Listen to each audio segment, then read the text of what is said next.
It was the early 1990s, and a man named Vito Bertucci was searching the rivers of the southeastern United States for fossilized shark teeth.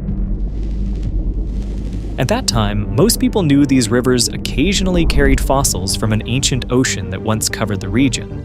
Divers would sometimes find small teeth, usually from common prehistoric sharks. But Bertucci kept finding something unusual.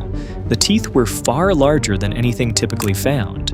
Thick, triangular, and serrated, some of them the size of a human palm. And they weren't rare. He kept finding them, again and again. Over time, it became clear these teeth didn't belong to different animals. They belonged to the same kind of animal. A shark far larger than anything alive in the oceans today. That animal is known as the Megalodon. But even with the teeth, it was difficult to imagine the animal itself. Because in sharks, almost everything except the teeth is made of cartilage instead of bone. And cartilage doesn't survive long enough to fossilize. So there were no complete skeletons, no full outlines, no direct reference for its actual size, just isolated teeth scattered across different locations. He kept collecting these teeth over the years, dozens, then hundreds, and eventually he tried to understand what they would have looked like together. Using the jaw of a modern great white shark as a reference, he began arranging the fossil teeth into a full reconstruction. Not a model, an actual jaw built from real specimens. And this was the result. Large enough for a person to stand inside, lined with rows of serrated teeth, each one designed for cutting through large animals. By then, the scale of the animal was no longer theoretical. It was visible.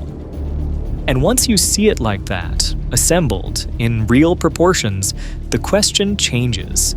It's no longer, did this animal exist? The evidence is already there. The real question is, what kind of predator was this, and how did it hunt in the oceans of its time? And more importantly, how big was it, really?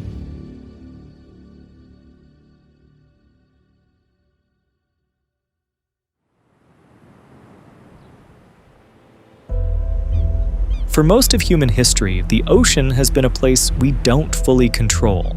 You can stand on a beach, look out at the water, and everything seems calm. But a few meters below the surface, your visibility drops. A few meters more, and you're effectively blind. And in that environment, size becomes invisible. A modern great white shark can reach around 6 meters, or about 20 feet in length. That alone is enough to change how people behave in the water. It's enough to keep people close to shore, enough to make open water feel uncomfortable. Now, scale that up. Estimates suggest Megalodon could reach lengths of 15 to 20 meters, roughly 50 to 65 feet. Some analyses push that ceiling higher. A 2025 study based on fossilized vertebral columns places the largest possible estimate at around 24 meters, close to 80 feet. That's not just larger, that's an animal several times heavier, with a mouth wide enough to engulf large prey in a single bite. The common image is simple: a giant version of a great white, a bigger, more dangerous shark. But that assumption doesn't really hold, because when an animal reaches that scale, it stops behaving like a scaled-up version of something smaller. Everything changes. Its metabolism, its hunting strategy, its role in the ecosystem. And that creates a problem, because we don't have a living reference. No modern predator operates at that exact scale in the same way. No complete fossil skeleton exists to confirm its body structure, and most of what we know comes from teeth. So we're left with fragments. And from those fragments, we're trying to reconstruct not just an animal, but an entire way of life. How fast could it swim? What did it actually hunt?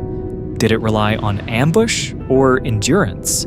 And what kind of ocean could support something this large? Because an animal like this doesn't just exist on its own. It shapes everything around it.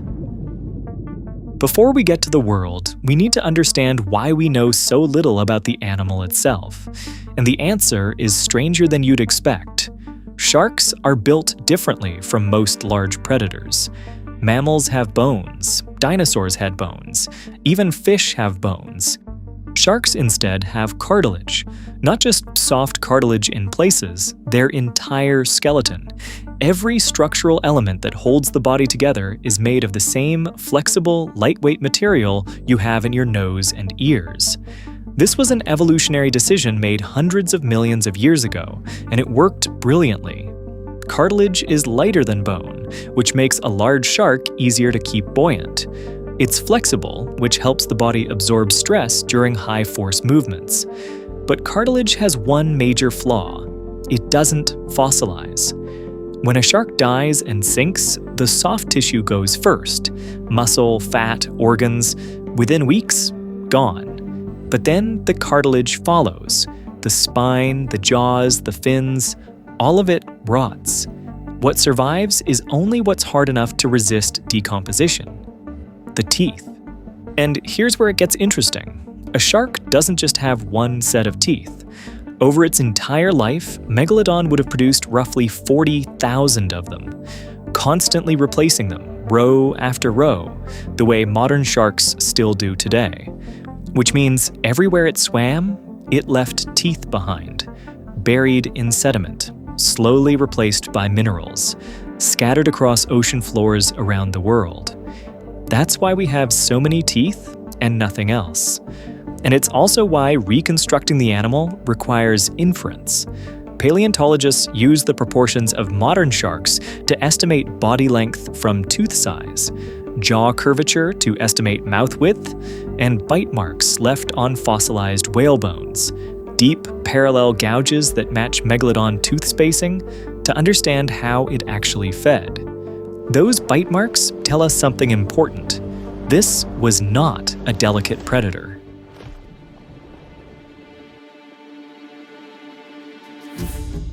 The bite force estimates for Megalodon sit at around 180,000 newtons at maximum.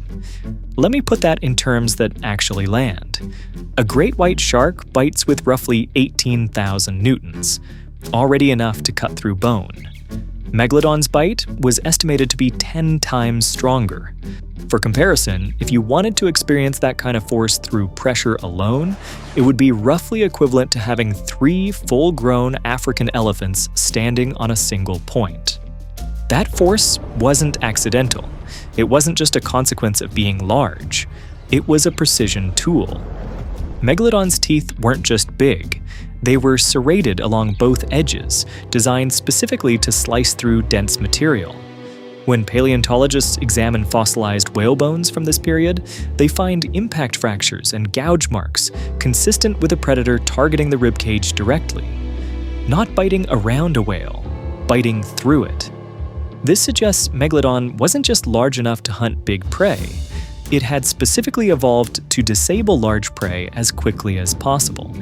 Which makes sense when you understand the cost of failure, because Megalodon, unlike most modern sharks, appears to have been warm-blooded, or at minimum, capable of maintaining a higher body temperature than the surrounding water.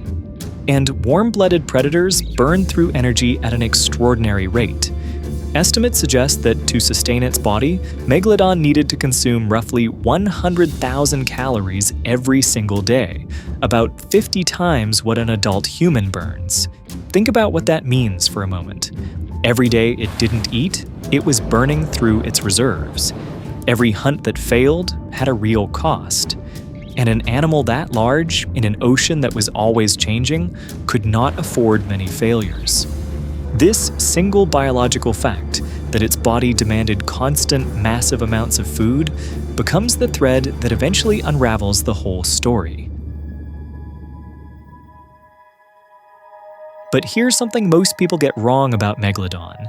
They assume it's a direct ancestor of the great white shark, that if you trace the great white's family tree back far enough, you eventually get to Megalodon. Well, that's not what happened. Megalodon and the great white are about as closely related as a dog and a cat. They share a very distant common ancestor, an early shark lineage that diverged into two separate families tens of millions of years ago.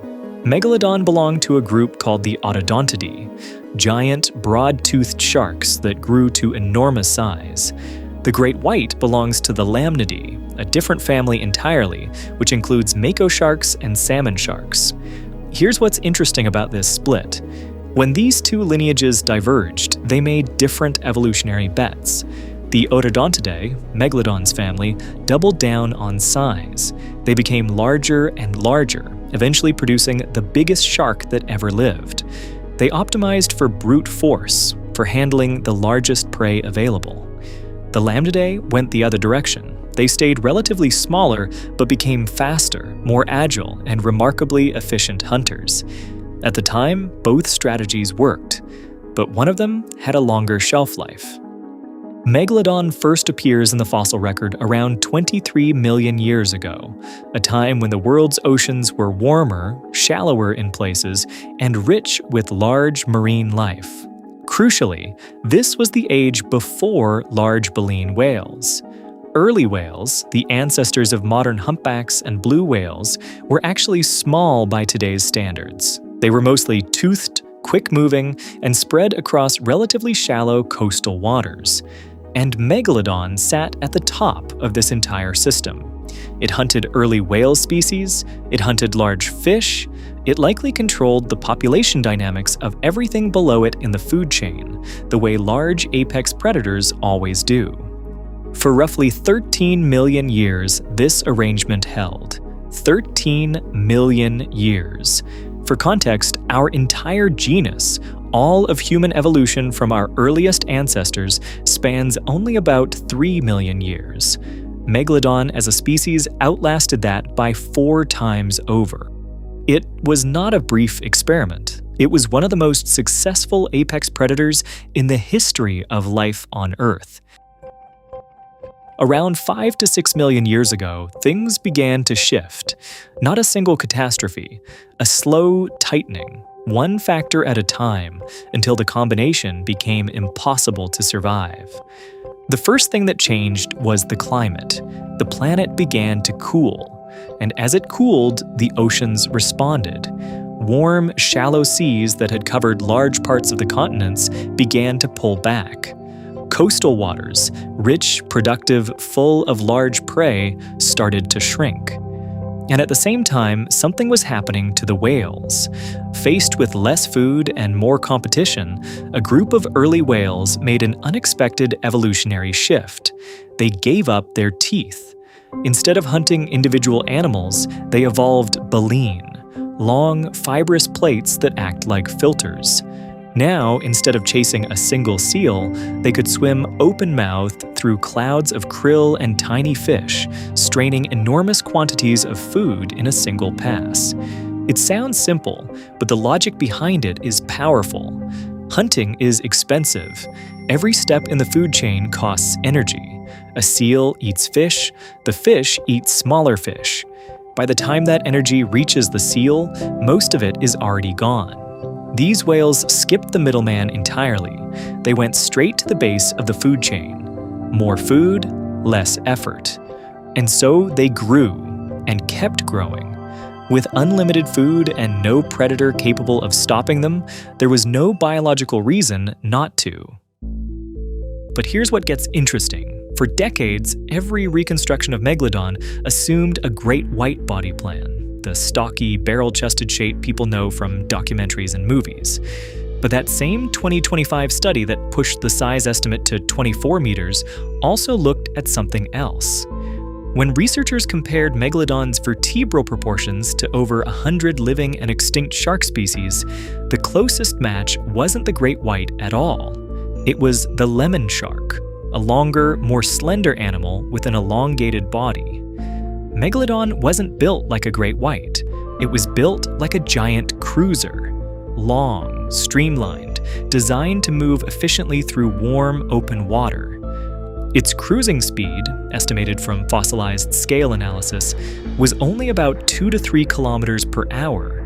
no faster than a modern great white, despite being several times larger.